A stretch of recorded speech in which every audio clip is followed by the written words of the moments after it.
Hoy estoy aquí para conversar con ustedes sobre el tema de la violencia política de género.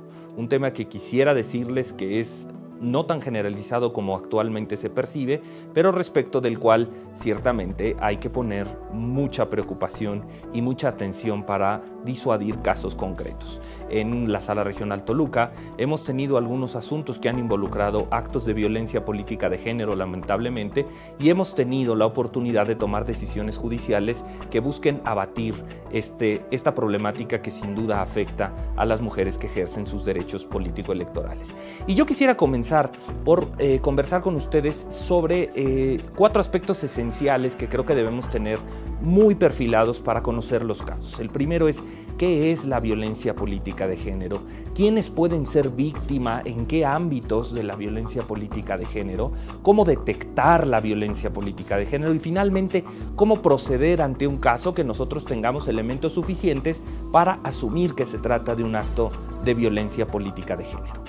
En el primer caso, sobre qué es la violencia política de género, yo precisaría que se trata de toda acción u omisión, incluida, por supuesto, la tolerancia, de cualquier actitud motivada o basada en razones de género que tenga como objetivo menoscabar los derechos político-electorales de las mujeres y el goce en el respectivo ejercicio de un encargo.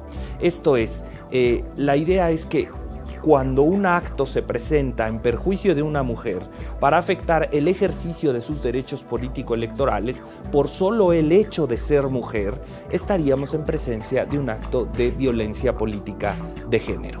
Ahora, ¿en qué esferas se puede presentar este acto de violencia política de género? ¿Hablaríamos que únicamente puede ser susceptible en actos de campaña o en un acto de un debate político? Por supuesto que no. La violencia política de género se puede presentar en cualquier ámbito de la vida de las mujeres, en la esfera política, en la esfera económica, en la esfera social, la esfera cultural, incluso la familiar. El entorno más privado pudiera generar un entorno de violencia política de género. Y aquí resulta ser muy importante tomar en consideración que la violencia no necesariamente tiene que ser perpetrada por un contrario o por un contrincante en un proceso electoral. La violencia política de género, por razones de género, puede ser perpetrada por los colaboradores de trabajo, por agentes del Estado e incluso por integrantes del propio núcleo familiar. En este sentido, debemos ser muy sensibles y muy abiertos a que esta línea divisoria entre lo público y lo privado no es oponible en el caso de violencia política de género.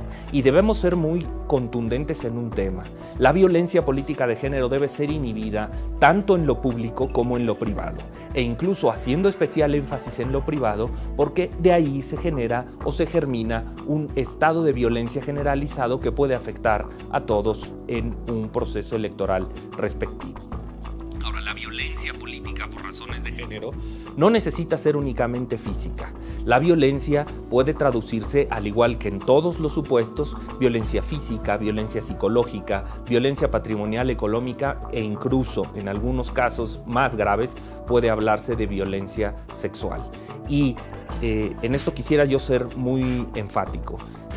Cualquier entorno violento que tenga por finalidad menoscabar los derechos político-electorales de las mujeres, no solo debe ser investigado, no solo debe tener o despertarle preocupación de las instituciones del Estado, sino de todos nosotros. Debemos concebir la violencia política contra las mujeres como una enfermedad social que nos afecta a todos, varones y mujeres. Si nosotros no queremos una realidad social en la que existan este tipo de conductas, debemos hacer todo lo posible y todo lo encaminado para evitar que esto se presente. Ahora bien, ¿cómo podemos detectar la existencia de la violencia política por razones de género? Pues en primero tenemos que seguir un método muy sencillo de 3 cuestionamientos. El primero, que involucra identificar las razones de género, es definir por qué se genera la violencia y cómo afecta la violencia a una mujer y a un hombre. En primer momento, si la violencia está dirigida a una mujer por la simple razón de ser mujer, nosotros entenderemos que están involucrados elementos de género. Pero si la violencia desplegada afecta de manera más significativa a hombres que a mujeres, entonces, si la violencia afecta más a las mujeres, será más evidente la existencia o presencia de razones de género. Pensemos, por ejemplo, en un tema relacionado con la fama pública o un tema relacionado con la difusión de algún material no moralmente aceptado en el razón de las mujeres y no así respecto de los hombres. Esta circunstancia debe ser un parámetro que debemos tomar en consideración para identificar esta afectación. La segunda pregunta es si esta violencia obstaculiza materialmente el ejercicio y goce de los derechos político-electorales de las mujeres. Si la respuesta es afirmativa, entonces tendremos el entorno violento contra la mujer y que afecta sus derechos político-electorales. Y finalmente tendríamos que definir si ocurre en el marco del ejercicio de los derechos político-electorales. Si estas tres razones se conjuntan, estaremos claramente en un caso de violencia política de género, el cual debe ser atendido con perspectiva de género, analizando todas las circunstancias que en el caso ameriten.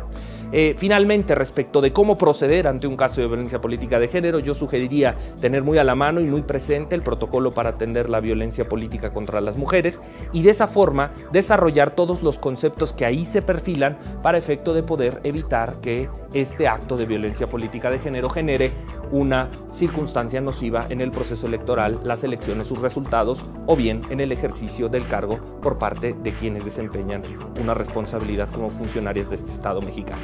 Ojalá y la información que hemos compartido resulte ser útil y resulte importante para efecto de desarrollar sus actividades en esta elección.